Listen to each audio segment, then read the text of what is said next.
பிரதமர் மோடி இந்தியாவின் பிரதமராக பதவியேற்றதில் இருந்து கடந்த 11 ஆண்டுகளாக ஒரு புதிய இந்தியா அமைதியாக ஆளுமையுடன் வளர்ந்துள்ளது. பிரதமர் மோடியின் வெளியுறவுக் கொள்கை தேசத்தின் வளர்ச்சிக்கானது.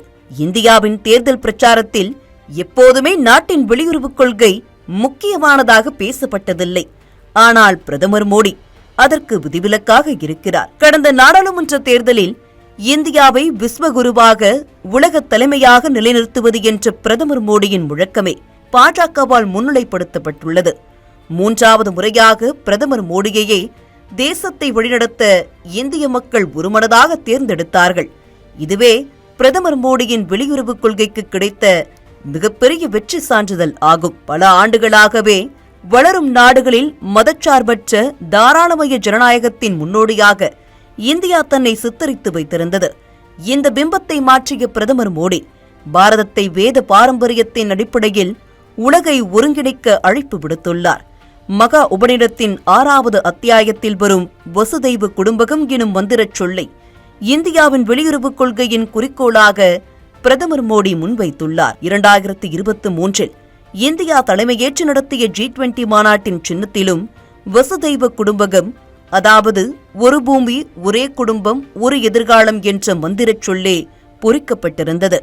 வசுதைவ குடும்பகம் என்ற இலக்கை அடைவதில் பிரதமர் மோடி இந்தியாவின் நீண்டகால நடுநிலைமை, அணிசேராமை போன்ற கொள்கைகளையும் தக்க வைத்துக் கொண்டுள்ளார்.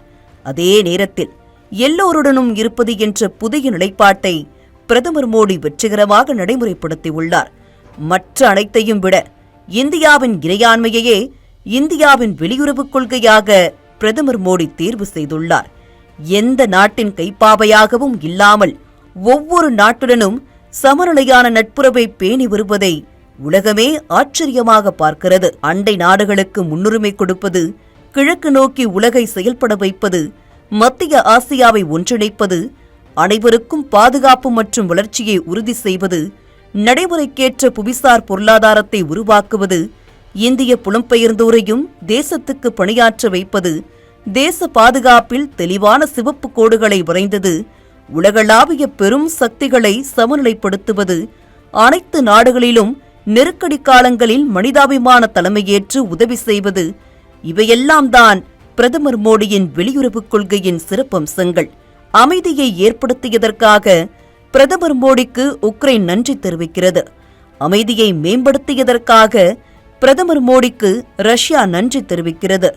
பகல்காம் பயங்கரவாத தாக்குதலுக்கு ஷாங்காய் ஒத்துழைப்பு உச்சி மாநாட்டில் கண்டனம் தெரிவிக்கப்படுகிறது. பிரதமர் மோடி தனது நல்ல நண்பர் என்று அமெரிக்க அதிபர் தெரிவிக்கிறார். இந்தியா அமெரிக்கா உறவை வலுப்படுத்துவது குறித்து இந்தியாவில் உள்ள அமெரிக்க தூதரகம் ட்வீட் செய்கிறது. இந்தியாவிடம் இருந்து வெளியுறவுக் கொள்கையை கற்றுக்கொள்வதாக இஸ்ரேல் தெரிவிக்கிறது. ரஷ்யாவில் இருந்து மலிவான கச்சா எண்ணெய் வாங்கும் இந்தியா அமெரிக்காவுடனான உறவுகளை நிலையானதாக வைத்துள்ளது. அதிபர் டிரம்பின் ஈகோவை மழுங்கடித்த பிரதமர் மோடி வர்த்தக பேச்சுவார்த்தைக்கு அந்நாட்டை தன் நிரலுக்கு ஏற்ப பேச வைத்திருக்கிறார்.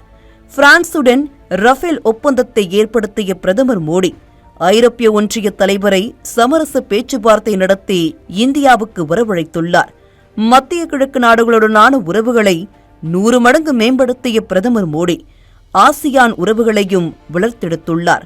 ஆஸ்திரேலியா, அமெரிக்கா, ஜப்பான் ஆகிய நாடுகளின் குவாட் அமைப்புக்கு புத்துயிர் கொடுத்து இந்திய பசிபிக் பகுதியின் பாதுகாப்பை பிரதமர் மோடி உறுதிப்படுத்தினார். இந்தியாவின் எந்த பிரதமரும் இவ்வளவு ஆழமான உலகளாவிய தாக்கத்தை ஏற்படுத்தவில்லை. முதல் முறையாக இந்தியா முதலில் என நாட்டின் வெளியுறவுக் கொள்கையை பிரதமர் மோடி வைத்துள்ளார். இதையெல்லாம் உலகம் வெறுமனே பார்த்துக் கொண்டிருக்கவில்லை.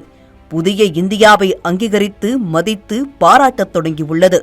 நாட்டின் 72வது சுதந்திர தினத்தன்று நாட்டு மக்களுக்கு உரையாற்றிய பிரதமர் மோடி எல்லோரும் அமரநிலை எய்தும் நன்முறையை இந்தியா உலகுக்கு அளிக்கும் என்ற மகாகவி பாரதியின் கவிதை வரிகளை மேற்கோள் காட்டியிருந்தார்.